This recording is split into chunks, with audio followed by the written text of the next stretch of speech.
I like to look at the characteristics of a person as like a hard drive. The things that make up a person are a hard drive. You can drag and drop files. We pick up files based on our experiences. Um, certain files are locked, certain files are unlocked, and certain files cannot be accessed until our programming gets leveled up, like a computer. You see, a lot of times, man, we like to condemn people and hold people hostage based on where they used to be at, the things that they did, things that they said, the way that they used to be, not knowing that people have updates in life, so you can't hold them to that. The fact that you hold people to certain things like that shows a lot about you and where you still are in your life. Because if you've grown in your life in any type of area, you understand that people have the right to grow, expand, and change. You see, God, He blesses with a file. He blesses with a hard drive.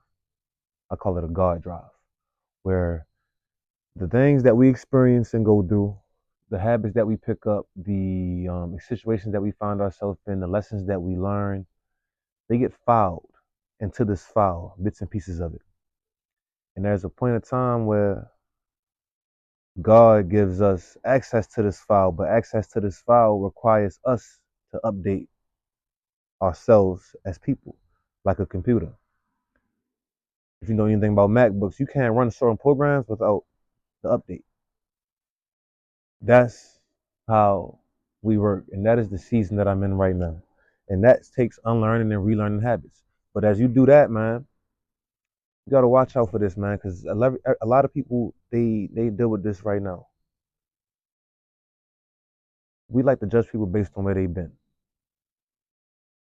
So me, I'm a new believer in Christ, new follower in Christ. People might look at my tattoos, look at how I talk, sometimes how I dress. I also clean that up too, though, because a part of that is also cleaning up your appearance and how you talk to people. Still dealing with that. But anyway, like I'm saying, part of the time, most of the time, man, people like to judge you based off your appearance. Oh, he got tattoos, or it can be your habits. Oh, she used to smoke, or oh, he used to smoke. They used to drink. She was promiscuous. He was a whoremonger. Whatever the case was, like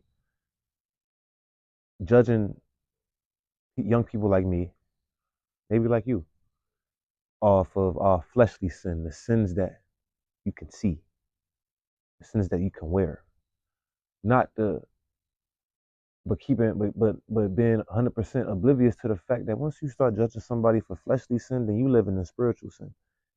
And you might be living in spiritual sin, and I can never tell. You might be envious, you might be jealous, you might have hatred in your heart, unforgiveness. You might be a liar, you might be judgmental, whatever the case it may be. Just because you don't show it, you can't see, people can't see it, doesn't mean that you're not guilty of it. Handling people with grace, because if you know anything about grace, grace comes with growth. Because as you grow, you learn that, man. You know how many times I deserve grace? You know how many times I deserve forgiveness? You know how many times God has forgiven me? I gotta give you forgiveness. I gotta handle you with grace. That don't mean I let you burn me twice, but I forgive you. I know how to deal with you. I know what type of person you are, but I'm not gonna hold it over your head. I'm not gonna hold it against you because that's gonna keep me captive. That's gonna prevent me from interacting with you or interacting with other people based off similar characteristics that they have with the person that wronged me in the first place.